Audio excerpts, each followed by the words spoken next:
অস্বীকার করা নাই।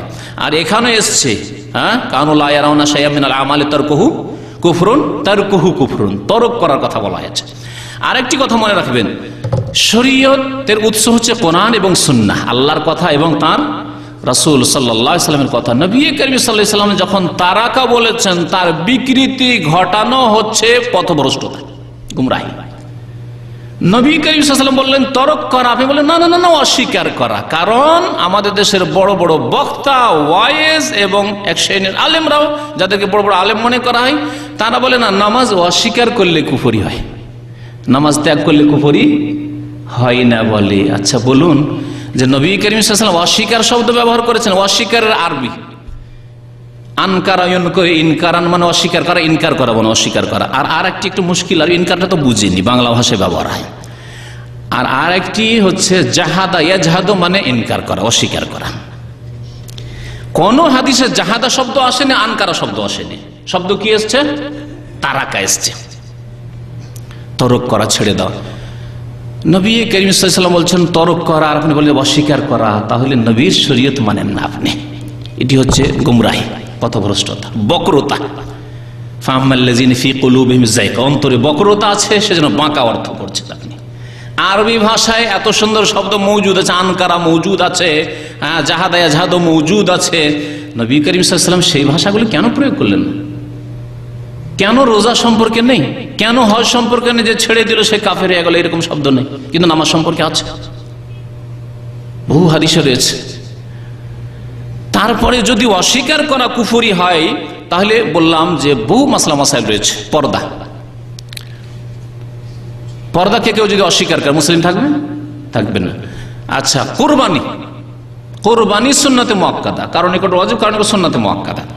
সুন্নাতে মুআক্কাদাকেও যদি অস্বীকার করে, না না না না, কোরবানি করে এত অর্থনৈতিক লস করে লাভ নাই, কত কোটি কোটি টাকা নষ্ট হয়ে যাচ্ছে।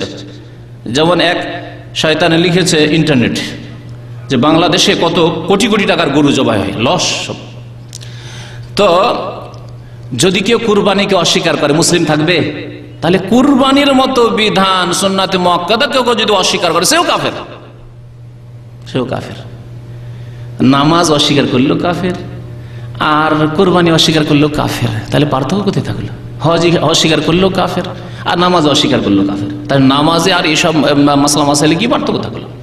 নবী করিম সাল্লাল্লাহু আলাইহি ওয়াসাল্লাম নামাজ ত্যাগকারীকে যে ছেড়ে দেয় তাকে কাফের বলেছেন, সে কুফরি করলো, কাফের হয়ে গেল। হাদিসটি কোথায় রয়েছে? তিরমিজিতে রয়েছে। সাহাবায়ে কেরামদের যে ইজমা ছিল, এই হাদিসটি তিরমিজিতে রয়েছে। আব্দুল্লাহ বিন বুরাইদা রাদিয়াল্লাহু তাআলা আনহুমা তার পিতা থেকে বর্ণনা করেছেন যে রাসূলুল্লাহ সাল্লাল্লাহু আলাইহি ওয়াসাল্লাম ইরশাদ করেছেন, আল আহদুল্লাযী বাইনানা ওয়া বাইনাহুমুস সালাতু ফামান তারাকাহা ফাকাদ কাফারা। এই হাদিসটি মুসনাদ আহমদে রয়েছে, তিরমিজিতে রয়েছে, নাসাইতে রয়েছে, ইবনে মাজাহতে রয়েছে। সহিহ হাদিস, সবগুলি সহিহ হাদিস। যে আমার মাঝে এবং তাদের মাঝে আহাদ মানে প্রতিশ্রুতি হবে বা চুক্তি হবে, কিসের? আসসালাত। তাদের মাঝে মানে অমুসলিম মুসলমান হয়ে আসছে তাদের মাঝে। কে অমুসলিম ইসলাম কবুল করছে, এখন প্রথম আহাদ, প্রতিশ্রুতি, চুক্তি কিসের হবে? আসসালাত। আল আহদুল্লাযী বাইনানা, আমাদের মাঝে এবং তাদের মাঝে নামাজ পড়বে। যদি বলেন নামাজ পড়বো, তাহলে ঠিক আছে। যদি বলেন না নামাজ পড়বো না, কলেমা পড়তে বলেন তো পড়ে নেব। যদি কলেমা পড়ার কথা বলেন, অসুবিধা নেই, কলেমা পড়ে নিচ্ছি। হ্যাঁ, টাকা পয়সা লাগবে, শতকরা 1,000 টাকা, অসুবিধা না, তাও দিয়ে দিই, কিন্তু নামাজ না। আচ্ছা, আমাদের প্রতিশ্রুতি হচ্ছে তাদের সাথে আসসালাত, নামাজের। তারপরে কি বলছেন রাসূলুল্লাহ সাল্লাল্লাহু আলাইহি ওয়াসাল্লাম? ফামান তারাকাহা, সুতরাং যেই ব্যক্তি কি করলো? ছেড়ে দিল, ত্যাগ করলো, ফাকাদ কাফারা, সেই ব্যক্তি কাফের হয়ে গেল।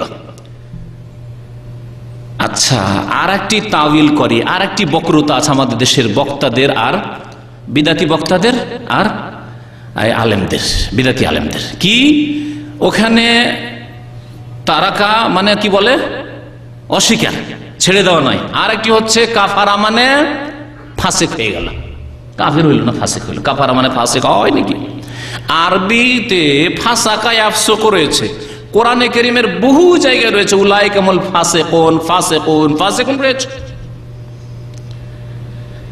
তাহলে ফাসিক শব্দ আরবিতে থাকা সত্ত্বেও এখানে নবী করিম সাল্লাল্লাহু আলাইহি ওয়াসাল্লাম বললেন না যে ফামান তারাকাহা ফাকাদ ফাসাকা, বললেন না।